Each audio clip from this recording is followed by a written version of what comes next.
Hi there, Cindy Thornton with Blue Spirit Homes here. But before we get started, let's make some calming mint tea.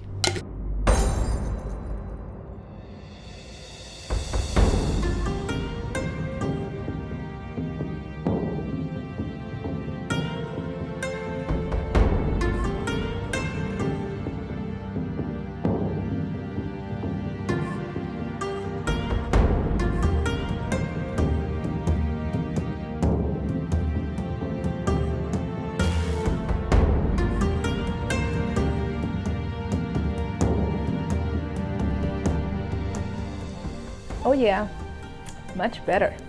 Today we're going to talk about how to increase your credit score when buying a home.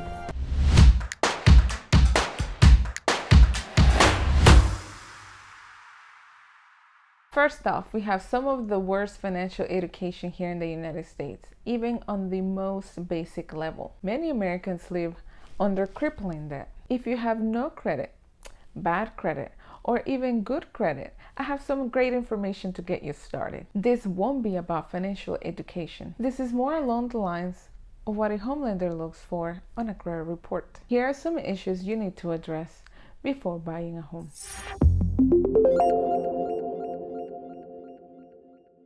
This is the most obvious form of credit. Credit cards can get you into trouble very quickly by screwing up your debt-to-income ratio. This could really ruin your credit score. You will want to tackle your smallest balances first. You want to get your credit utilization down as fast as possible. Try to reduce them greatly or pay off the balance. You want to get your utilization down to 25% or lower. The lower, the better.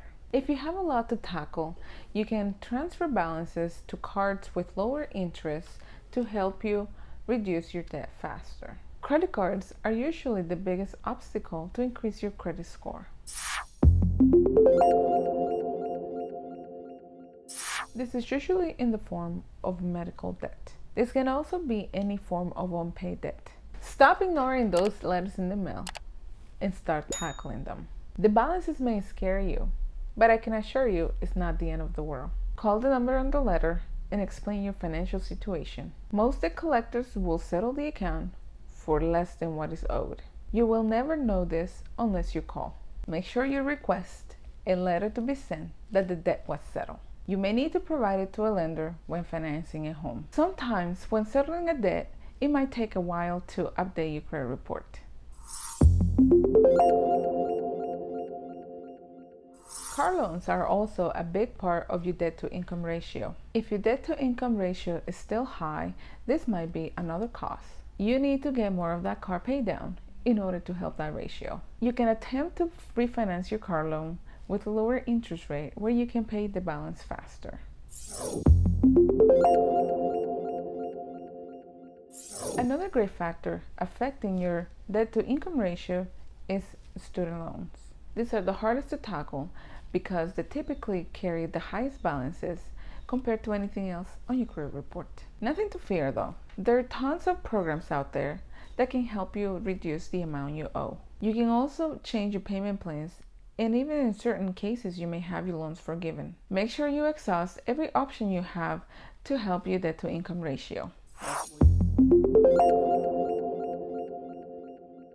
There are a lot of free websites that can provide you with a rough overview of your credit score and balances. It won't be entirely accurate, but it will be free and it will give you a general idea. You can also see what kind of balances are carried by which debts.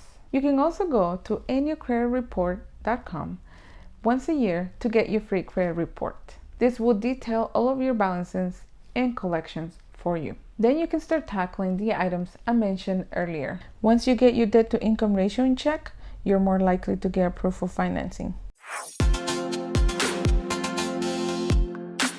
If you like this video, come and check this one out, where we give you a shopping guide if you're coming from renting to owning. See you in the next one.